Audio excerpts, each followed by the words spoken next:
There is a better way. Hi folks, as branch secretary for the EIS Further Education Lecturers Association here, I'll start my talk with a view from the branch, although that sounds like a bird in a tree, doesn't it, a view from the branch, and how the cuts are likely to affect us here in Dumfries and Galloway College. I'll conclude with a slightly more personal response to events so far and my fears for the future.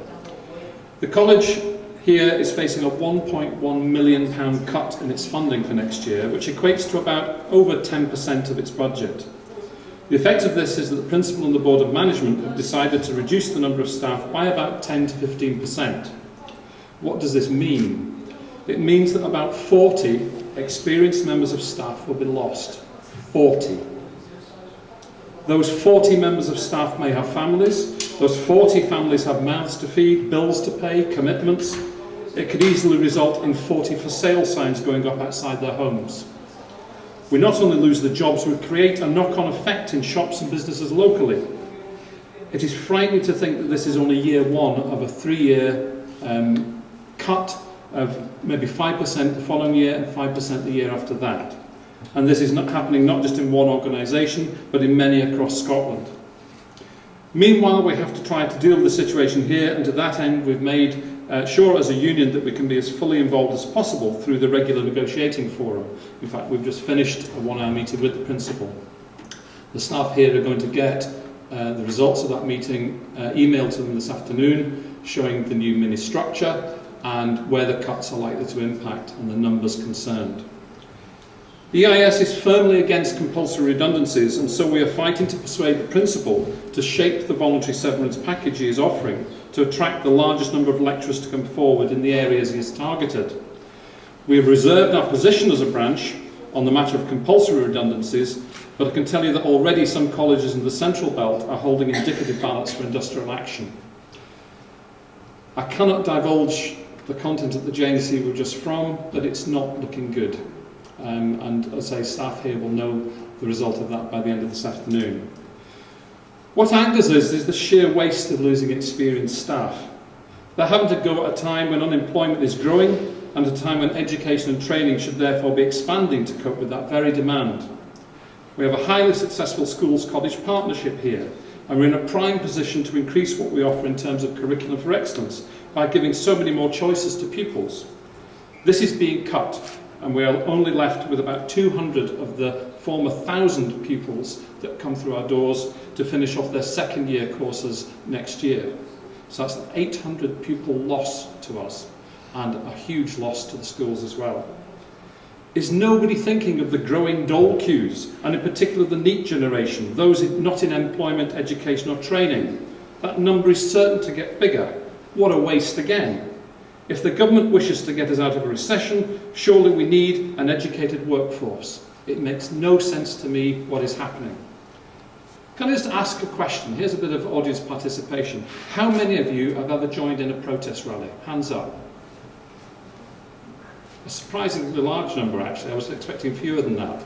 Well, I myself am in probably the silent majority who have never done that before.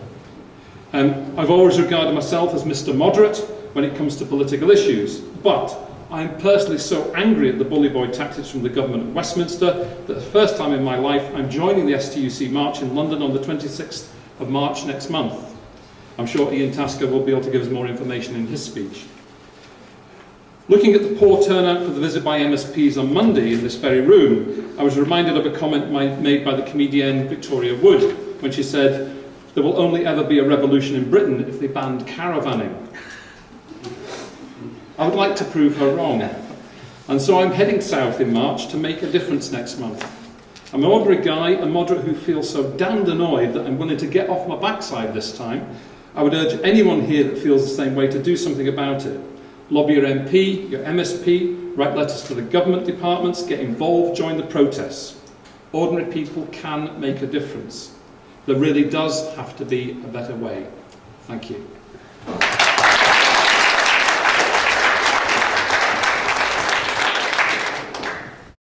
There is a better way.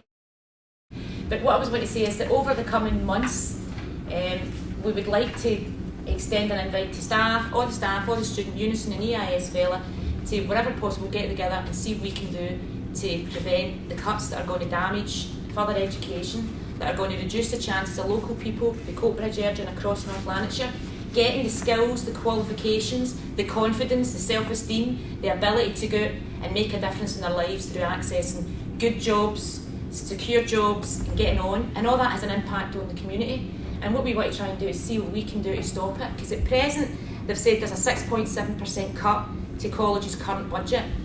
And obviously some of the things I'll say will be from an FE teaching point of view, but this is a thing that affects everybody. It would mean for the teaching budget that in 2011-2012 the cuts go through the teaching budget. Okay, so I can't comment on the overalls, but the teaching budget will be cut by 10.4% nationally. Now currently today in College, I mean other people can have a chance for discussion and points of view, we've been told that we are okay, and at present for teaching staff, and I know that the Unison members maybe want to speak up about what's happened to them, but at present we've been told to expect not very much, that we'll see it through and not to worry, and that we're in a secure financial position. A couple of points that Jackie's always making. One, if we are in a relatively secure financial position, it's because of the hard work of the staff here. It's because the staff, teaching and support, are some of the most flexible staff across the country. That all the kind of work that we do is generated by what we call frontline staff. That is teaching and support staff that deal with the students, the student population, that deal with the community, and that's down to the hard work that we do. The second point is there can be no guarantees for 11-12, so we can't afford to be complacent. And the third point I was make is that we're party as a trade unionist, I'm sure people would echo that in the room, what we look to is solidarity for everybody across the sector. We don't take that management point of view, well, if Coatbridge College is all right, which I doubt, then that's fine. Because for teaching staff, we look at James Watt. James Watt is threatened with 100 redundancies, up to a third of their staff. Dumfries and Galloway, up to a third of their staff. I've just heard this morning Stevenson College is threatened 30 members of staff. Forth Valley facing redundancies. And again, to point out, all of that means that it's not just about jobs. It is important as trade unions we tackle and defend jobs and conditions and pensions. But this is about the service we provide to local people, often in some of the most disadvantaged communities that rely on the classes that we provide, the courses that we provide, the opportunities that we provide. And it seems to us in the EIS we want to get this point across through our leaflets, which can give you everything about right to your MPs, your MSPs, your councillors. It seems to us we need to get that across, that in this current recession it's madness to be cutting back on the opportunities for people who will be facing redundancies, who will be losing their job, who will be facing insecurity, that at a time like this, that you cut back on education, that you cut back on training, you cut back on the opportunity for people to generate new ideas, to gain new skills that actually can help the economy in the long run. So that's what we want to highlight. And this is our first day of action. We have a meeting concurrently happening in Duart House. So I was saying it's a bit like Live Aid. Don't know if we do a live phone video link. I know. If we knew how to work the technical equipment, we might have been able to get a live feed. And also at that meeting at Duart has been addressed by a student representative. So we've got a student up there, and we've got Ian Haskell here today. What Angela has said is, the very start of what we can do. We are very keen to get Unison, the students, every union that we can on board, because I think complacency, if we're all right, then we shouldn't really bother about anybody else. But it's important that we all pull together, because as a voice we are stronger, one voice, rather than just small sort of departments or compartments or whatever. And this is happening all over in every one of the colleges in Scotland today, with Unison, EIS, VILA students.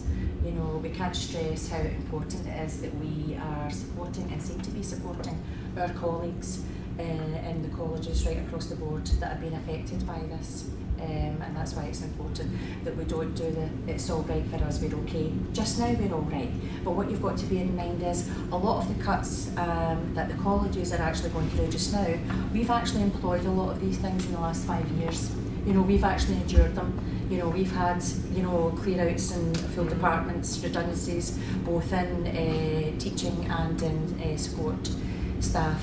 We are on 24 hours, quite a lot of colleges are not on 24 hours at all, so it's through our productivity as well as the goodwill of all of the staff across the colleges has got us in the position, in the financial position that we're in just now. And I think it's important to appreciate that we have actually endured an awful lot of that in the last 5 years, and possibly that's why we're not at the same point sort of but next year's a different story, so just to be prepared. I feel that the cuts will have a massive impact on the education opportunities for some of the most disadvantaged people in our communities.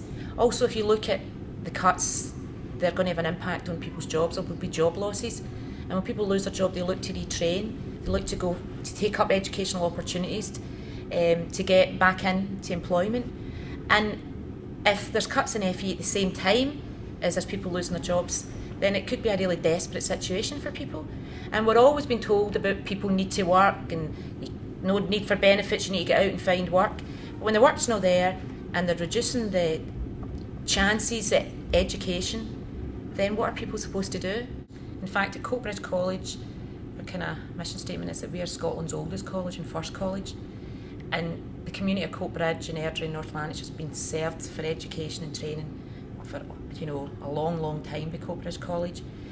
And if you look at the students that we get, the young people, the returning adults, the talents and the skills and the energies of the people in North Lanarkshire shown they're able. They've had difficult times with their, the mining, the decline of the steel industries, and they're coping with that. High levels of still unemployment, still issues there with accessing decent jobs, but people are been coming to Coatbridge College, they've been adapting to new areas, and this is the terrible thing, to have that community facing that again. Yeah. Facing that again, it's just, and the whole thing is it's so unfair. The people that are going to suffer, the people that are going to suffer, this community that's suffered through change in industry, declining, went through the 80s, suffered at the hands of previous Tory governments, is going to be asked to pay that again. And it's completely unfair when it's not the people of Coatbridge and the communities of North Lanarkshire that have caused the crisis. So I've got every confidence that people have got the skills and the talents and they'll come to the college and they'll access it, but it's just that's what kind of seems really harsh, to deny people that opportunity. Yeah. This started our first day of action, that went round about all of the colleges in Scotland. And whereas we might be all right, as we had sort of pointed out at the moment, we have to think about the future of Coatbridge College as a whole, and also the like the workforce, and the students and what have you. So we've started this. We'll have meetings, we're encouraging people to write to their MSPs, we're encouraging them to be more community, activities in the community, to take forward, to North Lanarkshire Council that we're not happy or be prepared to accept any cuts that they decide is appropriate, rather than having the likes of community meetings, in the town halls, encouraging people to come together as one and speak as one voice about what we can do. It's a start, we hope to go on then and get bigger, sort of numbers with EIS, Unison, student associations, communities, further afield.